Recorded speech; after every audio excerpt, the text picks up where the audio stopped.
Hello' everyone, welcome to GD automobiles and car wash. আজি এখন Ignis আহিছে। গাড়ীখনৰ front bumper, back bumper, fender আৰু ডিকিৰ কাম আছে।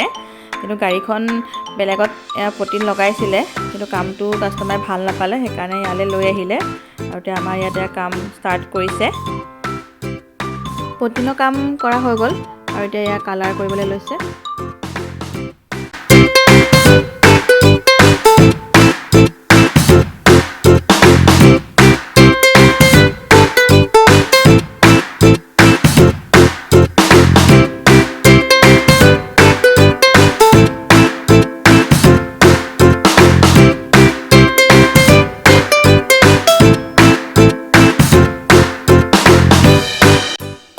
কালাৰ কৰা হৈ গৈছে, এতিয়া এয়া ক্লিয়াৰ স্প্ৰে কৰি আছে। গাড়ীখনৰ কাম কমপ্লিট হৈ গৈছে। এয়া হৈছে গাড়ীখনৰ ফাইনেল লুক। কামটো কেনেকুৱা হৈছে কমেণ্ট কৰি জনাব। থেংক ইউ ফৰ ৱাচিং।